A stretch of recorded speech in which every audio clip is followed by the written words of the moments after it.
most of the categories. You know, two blue marlin, a white marlin, albacore, decent size yellowfin, second place big eye, uh, you know, top 5 mahi. We won that trifecta. I'm sure your boss had plenty of bragging rights. Oh yeah, I mean he's always bragging anyway. I think happy for us. Like he'll be like, "Oh, we won that." I'm like, "Dude, no, we won like one category in it. Like, what do you?" So now he's got one that we officially won. And how did it start out? Like, what was the origin story? Too much alcohol. Really? Okay. Says if God wanted us to have fiberglass boats, he would have given us fiberglass trees. It's for fishermen. It's not for taking the wife and the wife's friends. I think that it's a really, really pretty boat. And then there was a blur that went by and ended up in the cockpit, as far as if I can remember correctly. Welcome everybody back to the State of Sportfishing podcast. My name is James LeGrone. I'm here with Taylor Sanford, and we're back at it with another podcast. How you doing, bud? Good, man. Good to be on. Cool, buddy. I haven't met you before, but with watching, Instagram and social media, and it's pretty easy to follow the boats that are in it. Especially in the last couple of years with this new Sportfish Championship deal. So first of all, before I get started with that one, where are you from, and how you got into this? I'm from Newport, Rhode Island. The boat I fish is 66 Viking. It's 2015. The boat stays up here in Rhode Island for the summer, and we fish a few tuna tournaments, and then the boat goes down to Florida, and we do like a winter stay in West Palm Beach and fish a few sailfish tournaments, and occasionally do a trip here and there to the Bahamas. Shit, so, you stay busy. Yeah, try to. Gotcha. So when did you start on this program? I've been with Gypsy now for 6 years. We had a 56 Viking to start for 3 years, and then my boss wanted to upgrade, so we upgraded to the 66. It was actually from the same owner of the 56 who bought their next boat. Yeah, it was kind of funny. That's interesting. But yeah, it's kind of cool because I'm good friends with Ben, the guy who ran it before, so I always have a go-to to check in. What's this broken? What's this? He answers all my questions. It's great. Every time we switched over boats, there's always a different captain that I was talking to, but it's pretty cool to upgrade twice and buy it from the same guy and be able to talk to the same guy right after. Yeah, not have to torture two different people. Yeah. It's always complicated, that switching over from a boat, because the way I see it is, somebody built a boat, somebody built a boat, somebody took care of it, and then you bought it, or it was in between. But there's so many moving parts to it that, you talk to this guy, oh, well, I didn't do that. This guy did that. And then you're calling this guy, and then you're calling this guy. Absolutely. Yeah. I mean, I think it seems to me like it takes about a year and a half, 2 years to kind of go through everything, to at least have everything break on you once, right? Yeah. But by then, you have a good feel. I feel really comfortable, and I know if there's an issue with something, I've probably already fixed it once, or I know what I'm looking at, or I know right where to go. It helps out big time for sure. Yeah, it definitely gets me, these guys, especially like the Viking demo. The guys have been around Viking so long that, they get a new boat like every 6 months. Right. Yeah. So whole new list of they never issues. Go through that motion of getting a new boat, going through it, finally getting to it, and then you're at least somewhat fresh start. Yeah. At least you're somewhat at ground zero. But so how'd you get started in this? So my dad was actually a mate when he was a kid growing up in Rhode Island, out of Snug Harbor. And so growing up, I had his photo albums. So I'd look at all his photo albums of the tuna tournaments. And my grandmother on my mother's side won the Block Island Billfish tournament in 1986. So I had those photos to look there. And I think my dad was a mate on the boat for that. So just, as a kid growing up, and we grew up in Warwick, which is more further away from the water. And Rhode Island is, they call it the ocean state, but it's very seasonal. After the 4 or 5 months here by the water, it's not a place you really want to be because it gets, 40 degrees and miserable. But yeah, so I had those to look at and always wanted to work on boats. Was in a marine trades program in high school, working on boat engines, and they taught us how to build rods, and like a marine aquaculture type program.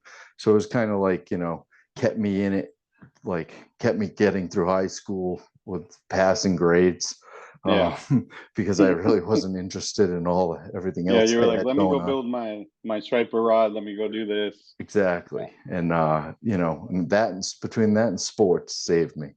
Then once I graduated high school, I became a mate on a 46 Merit, like in 1982.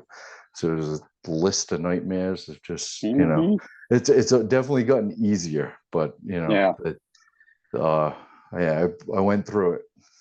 Yeah, it's funny because I always think about it, and I think everybody that's in the fishing industry at least should work on a Merit one season somewhere. Somewhere. Absolutely. They need to. Like when I Absolutely. first moved to the US, my first job was on a 55 Merit from 1982. Oh, wow, awesome. And, not throwing shade or anything out there, but the first tournament we fished, the third day of the tournament, our last day, the hull delaminated, and yeah. Oh, it just, the guy that bought it just got it, wanted to fish at his little, tournament that he has at home. He's like, hey, let's just use it, Boat just went through a huge refit, and it had these bubbles on the bottom that were there for the old transmissions. Yeah. And bro, I'm telling you, there was nothing there. Everything looked perfect. Then all of a sudden it just went nightmares, dude. Yeah. Nightmares. And me being from Costa Rica, and it's, January in Florida, it's like 50 degrees. Never seen 50 degrees in my life. I'm wearing board shorts and sandals, freezing my ass off in like 8-foot seas. And I'm like, oh, water's coming out of the engine room. That's not good. So I definitely think everybody should have worked on a Merit at least one season somewhere. Yeah, an old especially one too. Please, something 1990, makes you appreciate it. Back.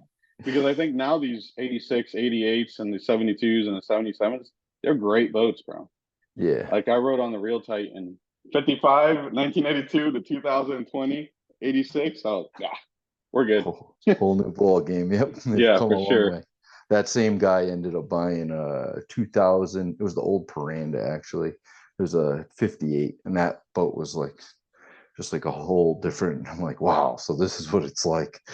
Yeah, it's just crazy to me. These guys obviously didn't have the technology or the craftsmanship or years or generations of boat building, but I got to be honest, for the year it was and for the tools and knowledge that they had. Oh yeah, they did really good.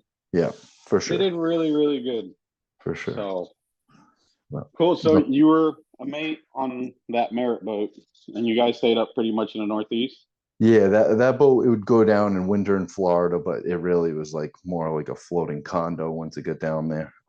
We did a little bit of giant tuna fishing. I caught my first giant tuna on that boat, and then I kind of moved on from there and pushed more towards like the commercial side of giant tuna fishing. I worked on a few charter boats around Rhode Island, and kind of stuck to the commercial thing.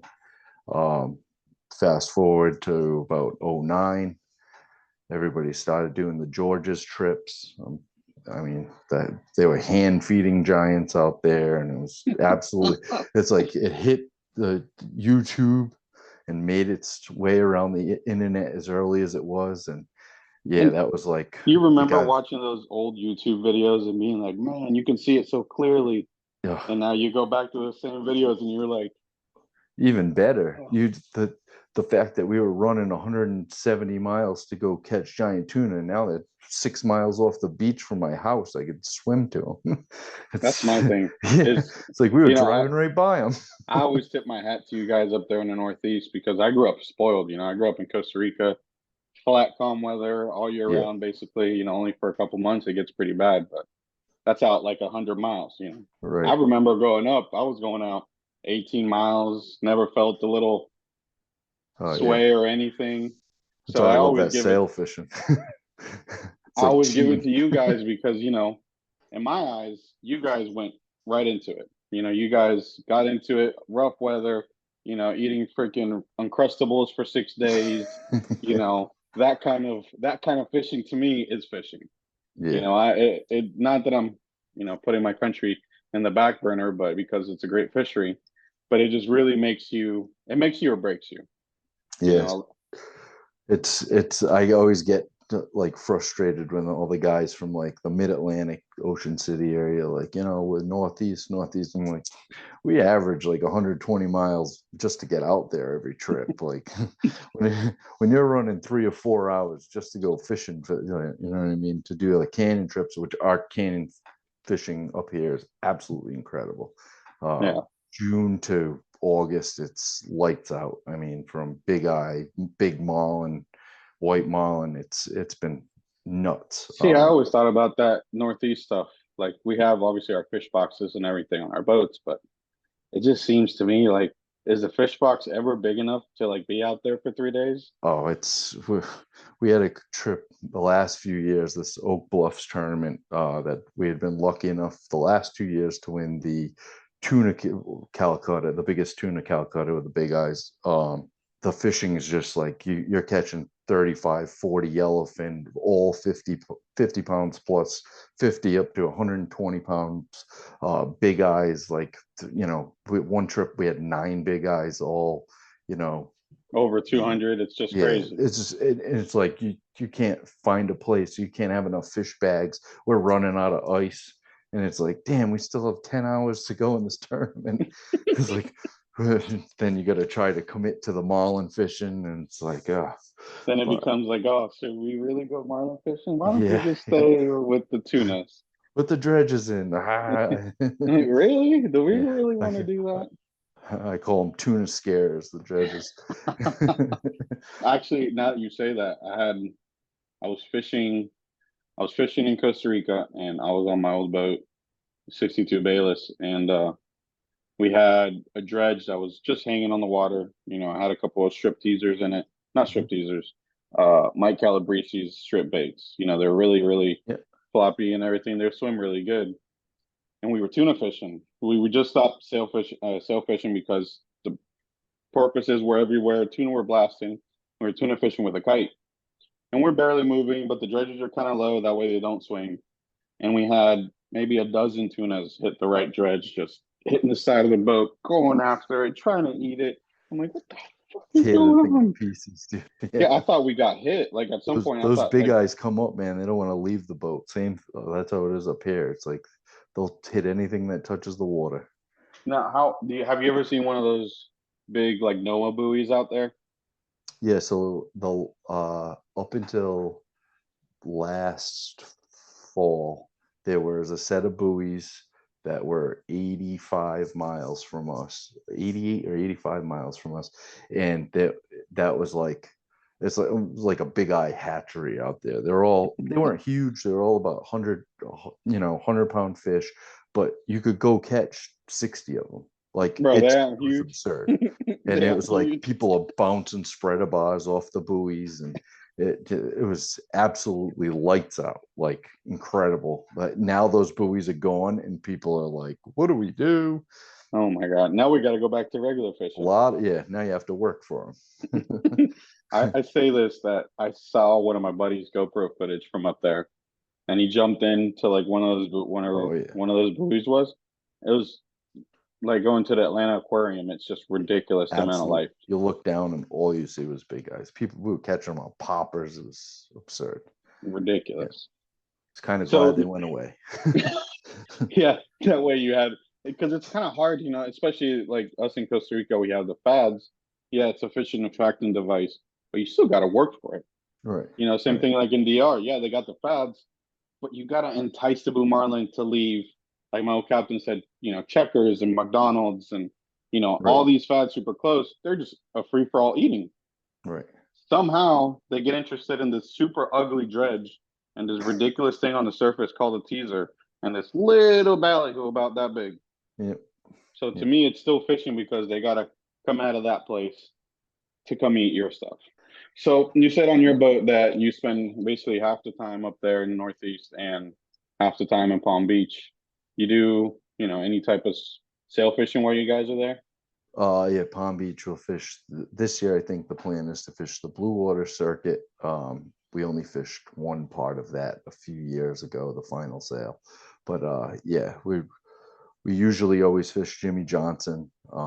We've done decent with the Jimmy Johnson. I managed to scrape a good crew together. That's hard. Yeah, down in Florida, you have those guys, and a lot of guys are in with the best guys are all sticking with their teams. You know what I mean?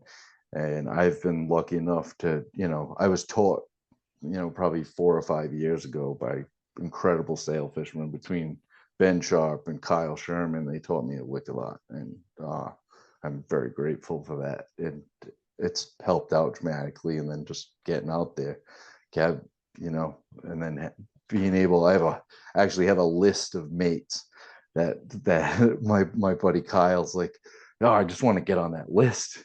It's like the who's who of South Florida sport fishing over there. Man, it's tough. The way I see it now is because most of my friends already, like you said, they have their team. They have their boats to fish on. So now I've gotten to the point where I'm like, look, I'm gonna grab a couple guys that really like to fish and they just haven't had an opportunity. I'm gonna go out there as much as I can, but I'm gonna put them on the ropes. I'm gonna make them switch, jump from spot to spot to spot to spot, get into that rhythm. That way I got my guys. And nobody can steal them because nobody knows them. Yeah, and you figure it out pretty quick with all the personalities down there. It's like a lot of guys don't mesh. Some guys are best friends. Some guys, you look over and they're fucking drinking all day, and it's, you know what I mean? It's like I hate to say this, but I had this one mate that I took out because I called, like you said, I called everybody down the list. I couldn't make it. I had a surprise trip. Nobody could make it. I called this last guy. I'm like, hey, can you make it? He's like, yeah. And I was like, cool. He's like, you got beer on the boat? And I'm like, yes, the guests. I mean, I like said guests really hard. I'm like, the guests have beer. Yeah. So I get out there. I get on the tower. I'm out there, and dude, kites pop right up. Baits are going out. Everything's super smooth. But he had his little headset down, and all I hear is like at 7:05, and I'm like, oh, yeah. It's like, bro, you're working from 7 to 3 in the afternoon. I get it. So my regular mate, Bert, he's he always has a way with words, and he's yelling at one of them, how they have the whole Dunkaroos, and I'm all about having having a good time with my boss, and my boss loves to enjoy himself down there. And but Bert's like, have you ever seen Tom Brady shotgun a beer at the fucking 2-minute warning? He's like, 2 minutes left in the game. You ever see him shotgun a beer? No, it doesn't make you better. He's like losing his shit on him. It's great. I like, there's sometimes to be serious about it. Oh, absolutely. Sometimes, that there's nothing else you can do. Like, like my friends and my bosses, I've fished with a lot of guys, and it's like, you have to do it. Oh, we just caught a sailfish. Nobody's resetting. Everybody's passing around the bottle of Fireball. And I'm like, no, let's get that shit back out and let's go. I get it. Let's get it back out. Let's get it back up. While you're adjusting your bait, grab the bottle of Fireball and have a swig. I get it, but there's a certain time and place for everything. Yeah. I mean, but I try. Like you said, you're there to entertain and have your boss have fun. Our first job is always to entertain. Then it's fishing, and then it's taking care of the boat. Right. But like you said, it's tough, man. It's tough to be like, don't have fun. Right. Yeah. It's just, I don't know. Only job I know you can get paid $300-400 a day to drink all day.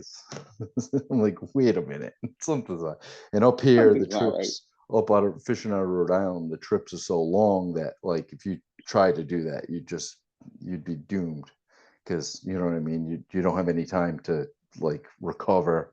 You don't get to go home at the end of the day. You're still out there, still fishing, and you know, I mean, average trip's like 30 hours. So, you know what I mean. It's tough.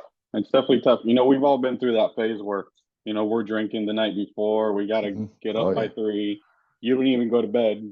You just go down to the boat and suffer. Suffer. I had a captain that saw me do that. He's like, "Man, you smell like rum. What's that, añejo?" I'm like, "Yeah." He's like, "All right, cool." And he made it a point to run all the way out east in the morning and then turn right around and just have the sun all morning in my face. And I was like, I get it. I get it. Just miserable. And, you know, I just, like I was telling you, I'm trying to train these guys. I had one of my buddies that's really good at kite fishing. And he got drunk the night before. You know, he's trying to talk, you know, my brother into all this stuff. And at the end of the day, we come in, nobody caught shit in Palm Beach County. We went 1 for 2, you know, woohoo, whatever. And he comes up to the bridge, and my brother's up on the bridge. He's all right, you know, Nito, if there's one thing you learned today, what was it? And Nito's like saying all this other stuff, this and that. Now he's like, no. He's like, it's don't fucking drink and get wasted the day before go fishing. Don't burn the candle at both ends. I've been told that many a times. I never heard that one, but I'm gonna use it from now on. Yeah, don't burn the candle at both ends. Day 2 is miserable. Oh, it definitely is. So there's obviously you do a bunch of the tuna tournaments up there. There's this, I don't remember the name of the tournament, but there's this name of the tournament, and you gotta explain this to me because they grab the accumulation of the weight of the tunas to make it a certain Calcutta or. So basically, these tournaments up here, with the exception of the Oak Bluffs, were originally mainly tuna tournaments, but they all, with that sport fishing championship thing, in the last couple of years have like adapted a point system style to make everything valuable in a sense. So you would get points per pound. Say one tournament you weigh 2 yellowfin, they'll weigh your top 2 yellowfin, your top 2 big eyes. Usually always blue marlin are 300 points, white marlin are either 100 or 150 depending on the tournament. And then certain fish, whether it could be a wahoo, or this year we had a good albacore in the tri-state, which they counted 3 points. You could weigh 1, but it was 3 points per pound. So we had the second place big eye, second place in the Billfish Calcutta with the most Billfish points, first place albacore, and first place they had a trifecta category, which was biggest yellowfin, biggest albacore, and biggest mahi points combined. So all those points per pound and the Billfish points combined went towards the total of the tournament. And this is for the sport. That's for the tri-state and for Oak Bluffs, but it makes for the sport fishing championship, they only see it as Billfish, but it makes these tournaments, the guys actually want to fish for Billfish because originally all the money was in the tuna.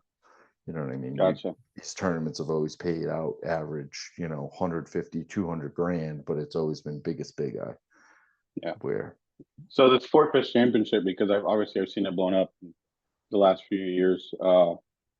Is there sections and regions and the amount of tournaments that qualify? They have a Gulf division. As of now, they've had 2 the last 2 years. It's going into the 3rd year now.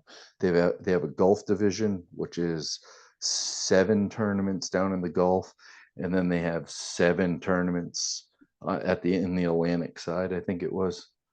Was it that? Yeah, I think it's probably like the Big Rock, the White Marlin Open. Oh, they had White Marlin Open, Oak Bluffs, a New Jersey tournament, a tournament out of St. Augustine is like the Salt Life tournament out of St. Augustine. That's early in the season.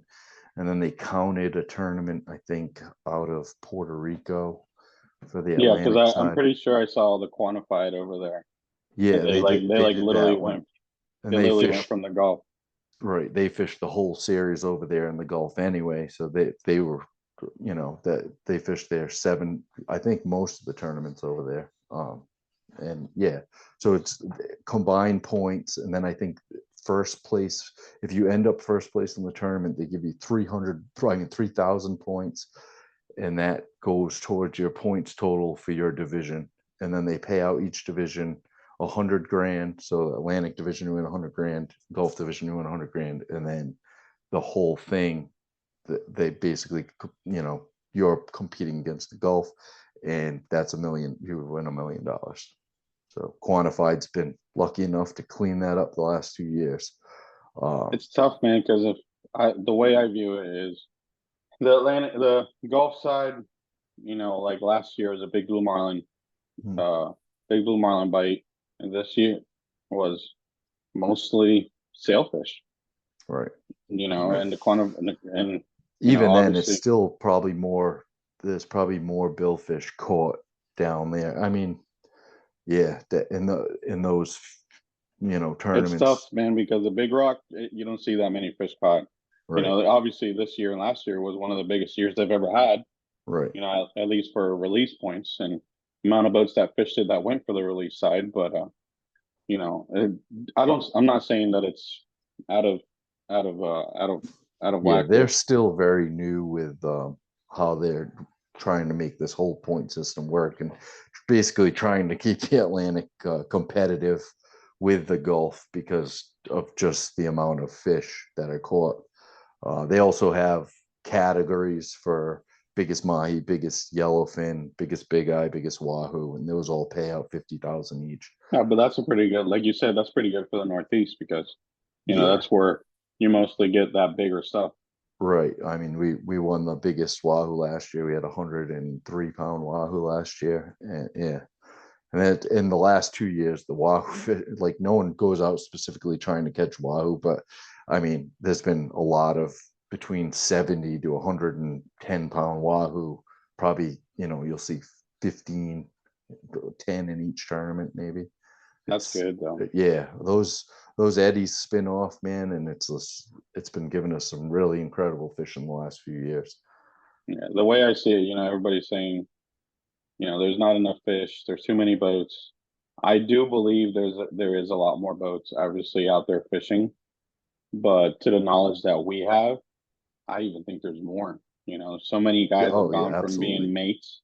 Not saying that being a mate for 1 or 2 years makes you a captain, but some kind of knowledge gets passed down, and there's so many boats now. It's really, really crazy.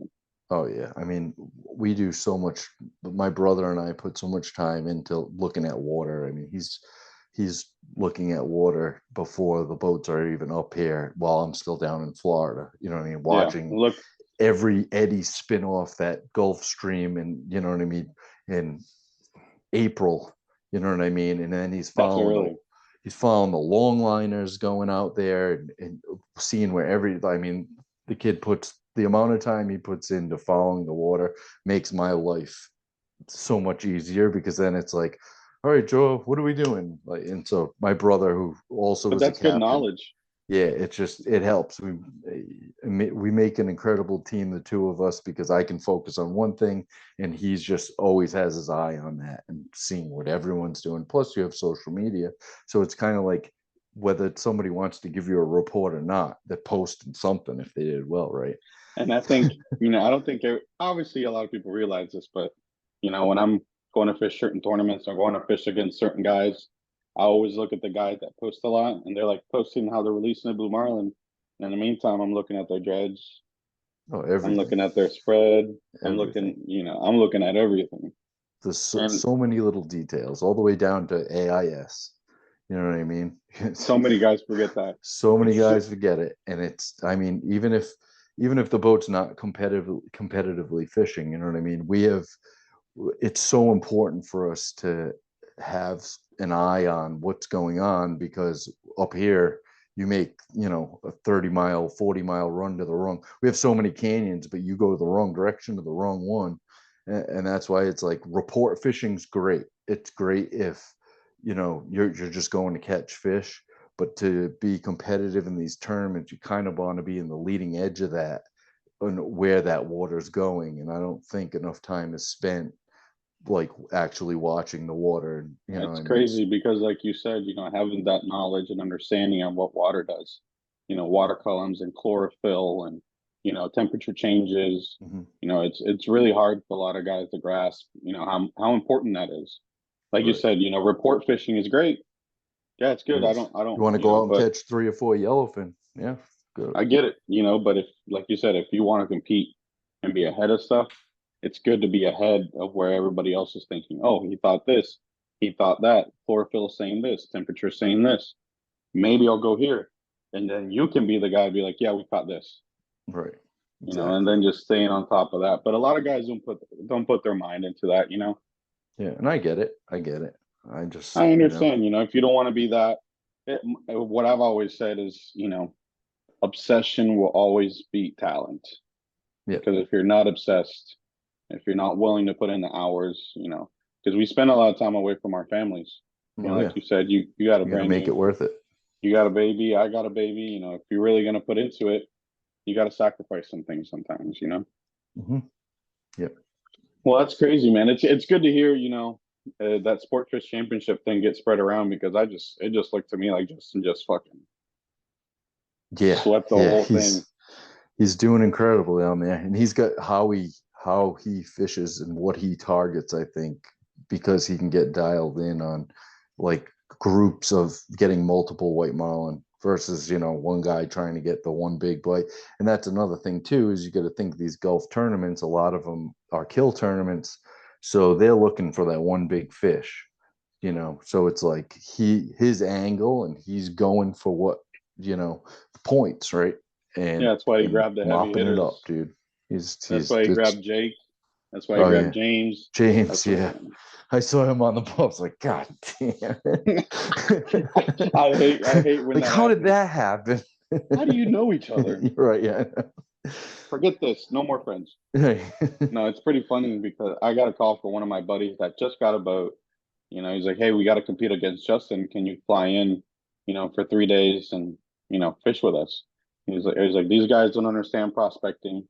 He said, I saw Jake prospecting. I saw James prospecting. And I'm like, hey, if that's the name of the game now and that's what you want to go do, I'm all for it. I wasn't able to go, but, it definitely puts you on edge. Like you said, all these guys are going to go kill that one fish. Right. And you're just Slow going to go do bumping. this. Yeah, exactly. And it's like, well, if you're committed to Sportfish Championship or the release aspect of things, you know what I mean? Then, that might be the route. And, this, the DR boats and all those boats, the Costa Rica boats, they're so dialed in on that type of fishing. I'm sure if they went to the Gulf, they would do just fine. You know what I'm saying? But it's good. I don't get me wrong. I love these guys making money and seeing my friends do good. It's just tough, man, to see so many guys from different areas and then they just go boom on one boat, and then you're like, they Bill Belichick the shit out of everybody, man. Super team. Yeah.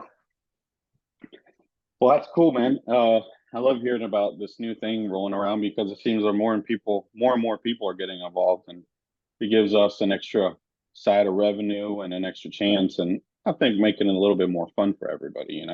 Absolutely. I think, when I was growing up, and I mean, Rhode Island, again, is very different than Florida. And, fishing as a whole, people would look at you like, you're a fisherman. Like, we're down in Florida, down in North Carolina, it's a way of life. Like, the first time when I started going to like the Outer Banks of Wanchese, giant tuna fishing down there, I was like, this is incredible. Like, you get respect being a fisherman. Like, you know what I mean? Well, it's just like, people look at you like you're not some dreg of society, where up here it's so seasonal. It's like, and now they see it on TV up here, and they're like, oh, you live the life. I mean, they don't know the downside of like fixing heads and the nightmares that come with working and running a sport fishing boat or program. Fishing is like 10%. Right, but they say, oh, how did you manage? It's like, well, I stuck to what I love, and there was a reason why I was doing it. It's like I love being able to get out there fishing and you just relax, shrug your shoulders. I got my baits out, And then you sit there and ponder. You're like, "Yep, that's why I replaced the seal on that head, or unclogged that toilet with 6 tampons in it, and did all this other stuff." But I feel like I feel like I'm a mental patient the whole time I'm out there, absolutely losing my mind and thinking in my head, "Oh my God, that little drip of oil, could that turn into something else?" and then it's like teaser. Yeah, screaming at everybody. Up here, I'm like a whole different beast. Down there, I got to be nice because of, Florida and like the fishery, and I'm still new to it, so people don't want to hear me yelling, screaming. Up here, being a straitjacket when I'm on the boat. But I feel like that's normal because my captain said that when he fished out there at a Point Judith, he told me, he was like, "Man," he's like, "I used to have guys that would come up right up to my spot, and I roll up right next to him, and I jump on their boat, and I do this and that." And I'm Oh like, yeah, it's a different "But," mentality, man. he's like, I was like, "You don't do that in Florida?" He's like, "I don't think anybody wants me to do that in Florida." No. I saw this picture of him. He had 2 fish on, and debatable had a fish on. He was on the 8/8. Mhm. Oh, it wasn't a debatable. It was the real captivating. And they got maybe 6 feet away from each other. They were both backing down on fish, and they got about 6 feet, and then they both turned, and their riggers, one went up, one went down, and just missed each other by, I mean, he said a couple feet. And I was like, "What were you saying?" He's like, "No, I was on the phone with some other guy. I was just driving." I'm like, "Bro, that didn't make you fucking nervous?" And he's like, "Nah, Oh, it's just crazy that." I'm the opposite. I'm screaming at everybody like a madman, dude. He said he's like, Absolutely mental. he told me his hockey, red hot blood, Massachusetts, Rhode Island, whole living just went down, Yeah. calmed down because he moved to Florida. He got out of there and he moved to Florida. But he said that's how it always is up there. And then Yeah. every time I meet somebody from up there, I can see it in their eyes. I can see it, that little about to explode. I'm like, "Yep, you're from up there." Okay, I get it. Too funny. But it's pretty funny. You're talking about, we don't look like fishermen get looked at a certain different type of way. I worked for this guy freelancing, and we would go out fishing all the time, but it'd just be crew. And then finally he came on the boat, and I used to have like a really big beard, longer hair, Mhm. and he came on the boat, and he looked at me and he's like, "Oh, you're a fisherman." I'm like, "What?" He's like, "Yep, you are a fisherman." And I'm like, "What the hell is that supposed to mean?" He's like, "When you shaved, 2002? Thanks, buddy. Thanks. Thanks a lot. I won't say anything because you're paying me, but I get it. It's especially like me growing up in Costa Rica. Everybody, because they got stuff brought down from the States, you look at every single mate, they almost look exactly the same. Oh They yeah. all share like almost the same board shorts, the same hats. That's a mate, that's a mate, that's a mate, that's a mate. Yep. It's definitely pretty cool to see how much it's changed. Like you said, being up there and now running a boat. Florida's changed. Everywhere's changed, dude. Yeah. Yeah. It's Bigger definitely boats. Now you have famous people in there, Michael Jordan. I mean, there's always obviously been famous people, but famous competitive boats with owners, that are committed to winning and putting together great teams. And bro. it's, I'd love to me, to it's be there. incredible. I love it. I'd love to be there one morning because obviously I love Stetson and all them guys on the boat, but I'd love to be there one morning just to hear what he says. I had an opportunity to be around him at least one morning, and Mhm. I want to just hear the morning, like, Give me a pep "Let's talk. Come fucking on. go." Just that MJ mentality on everything. It definitely is pretty cool because you got the Just Chillin', you got the Catch 23, you got a bunch of other different boats that it's by famous guys, Oh, guys yeah. that make it happen in sports that are legends in their own sport. But I can't tell you how many times I've seen some of these sports guys and some of these big jacked up guys get their ass whooped by a fucking 15-pound dolphin. Oh, yeah. They're like, "Oh, why is it so hard?" And the dolphin's coming in like this, It's yeah. sweating. But like you said, it's pretty cool to see all these guys now owning boats and competing. Yeah. Yeah. Because it's Putting not it always actually going above and beyond to put together a good team to be competitive in it, and not just going through the motions. I'm very super competitive, so it's always important to me to try to be in that top group of boats every tournament. But that's good, man. And they're right up there with you.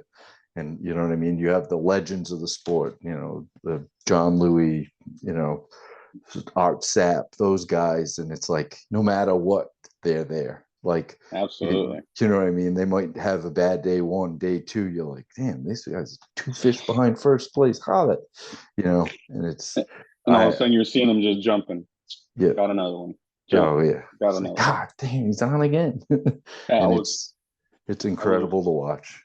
And the time that they put in, it's like we catch all of our own bait and do go do the whole thing. So it's like you're out there bait fishing, and all of a sudden they're right next to you bait fishing. It's like, all right, well, this all makes sense. At least I'm in the right spot doing the right thing. You know what I mean? And this all isn't. They're not sending some kid to go do it or some mate to go do it. You know what I mean? They're out there putting the time in, and you know what I mean?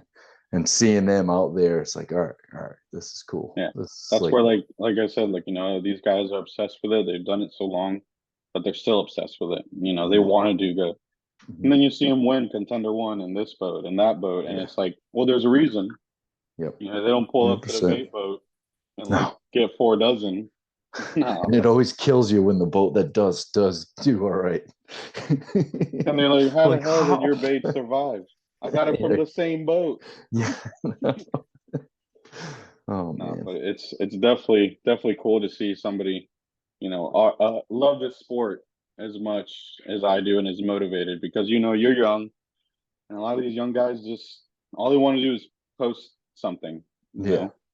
So it's definitely nice to hear somebody really does love it and wants to work at it as hard as you do. Right. Absolutely. So I always ask people, basically at the end of this, not at the end, but I always ask them, what's one of your favorite day or your top favorite days? A couple different stories of not so much of what you caught, but the people who you were with. I heard earlier that, your dad was a mate on the boat when your grandmother won a tournament in '96. Like that's 86. 86. Yeah, that's many years ago. Yeah, but that's what I like to hear. So what are a couple days, or they kind of keep topping each other as of late. Each year it keeps getting better and better, and our crew keeps getting more dialed in. The anglers, my boss, my brother is also a very good angler with us, and each time it keeps getting better. So last year we won, I think it was like 400 grand in separate tournaments, and it was like the Oak Bluffs tournament was our big one. We won 120 something thousand, and we were all amped up about it. And then I said, coming up this year, heading up, bringing the boat back north again, I was like, this tri-state tournament I've been fishing now since I think it's like its 23rd or 24th year.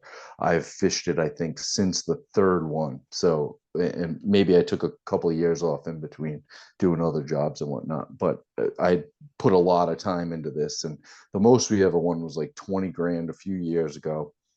And the big boat, the top boat, always won, around 250,000. And it was just every time we fished that, I can never put together the perfect trip, or just like, we'd always crush the big eyes the week before, because that was always the big money fish in that tournament. So it was like we'd crush them the week before, the 2 weeks before, and then we get to that tournament and I didn't catch one. And so I was saying to my boss, I'm like, I got to do good in the tri-state this year. It's like, I got to, we got to try to get on the board for that one. And this year we did very well. I mean, we won almost double the amount of money that's ever been won in the tournament. And we won most of the categories. So we had, 2 blue marlin, a white marlin, albacore, decent size yellowfin, second place big eye, top 5 mahi. We won that trifecta, which was a combination between albacore, mahi, and yellowfin.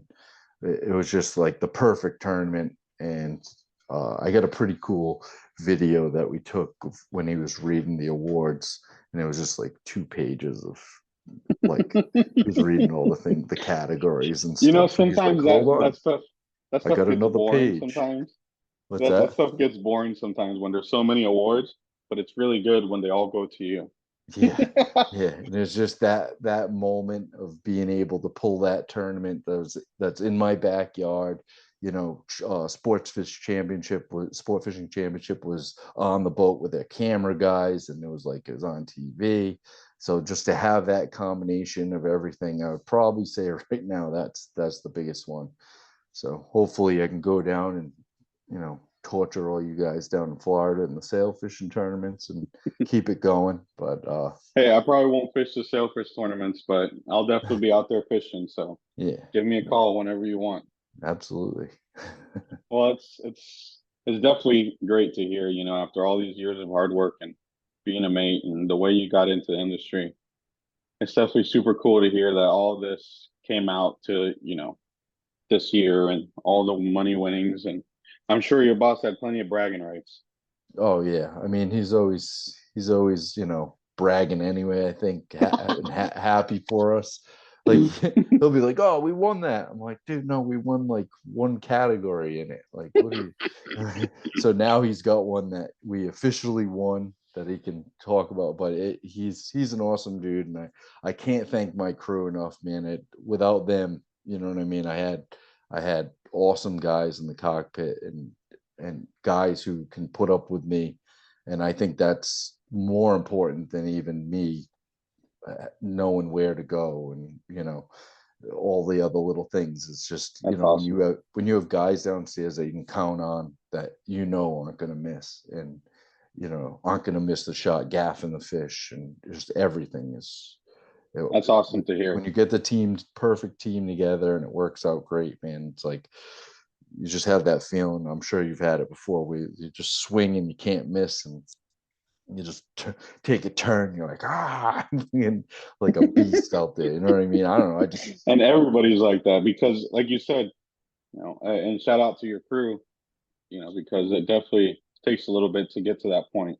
But when you're on a roll, man, and everybody's on a roll, it just feels right, man. It's like you can't, like you said, you can't miss. Everything goes the way you want it to go. and still driving in. I'm like, damn, we could have done more. We could Yeah. have done more. And still everybody's stoked. Everybody's like mad. Yeah. no, it's awesome to hear, you know, not a lot of guys appreciate, you know, because I was a mate for a long time, the hard work, you know, that it really does yeah, take. dude. I've had so We're many horrible trips as a mate, and been like, you know, even my early days commercial giant tuna fishing, and you know, I've done that trip to George's and got skunked on a, you know, 15-hour ride out, 15-hour ride back. You know what I mean? Like it's just, you know, it so just to hurts be my able neck to, thinking about that. yeah, it's just, you know, it's good to have some success when you're actually running the boat versus, you know, when you were the guy in the cockpit. Because I put, you know, at least 15 years easily into being a mate and being the bucket scrubber, as I always say, bottom of the barrel, just to get out there, you know. I love when people used to ask me, you know, are you the mate on the boat? I'm like, nah, I'm the chamois boy. They're like, where's the mate? And I was like, there ain't no mate on this boat. There is no mate on this boat. You don't want to be him. Yeah, exactly. Hey, go look at my bilge. I think there's some water in there. Huh? What? No, but it's great to see a guy that's put in so much time in the cockpit, so much time commercial fishing, you know, to finally have the fruit of his labors, you know, not appear, but given an opportunity. And Leo always has a great quote. It says, luck is when opportunity meets preparation.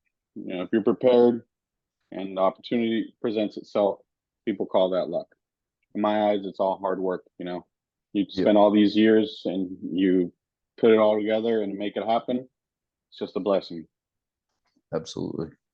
Well, Taylor, it was great talking to you, bro. You too, man. Yeah. Thank you. I can't wait to see you down here, and hopefully we'll grab a drink sometime. Absolutely. I'll catch a video of you coming in with a bunch of flags at Palm Beach Inlet. How about that? Sounds good, man. I appreciate it. All right, my man. All right. Good talking to you. See you, bud.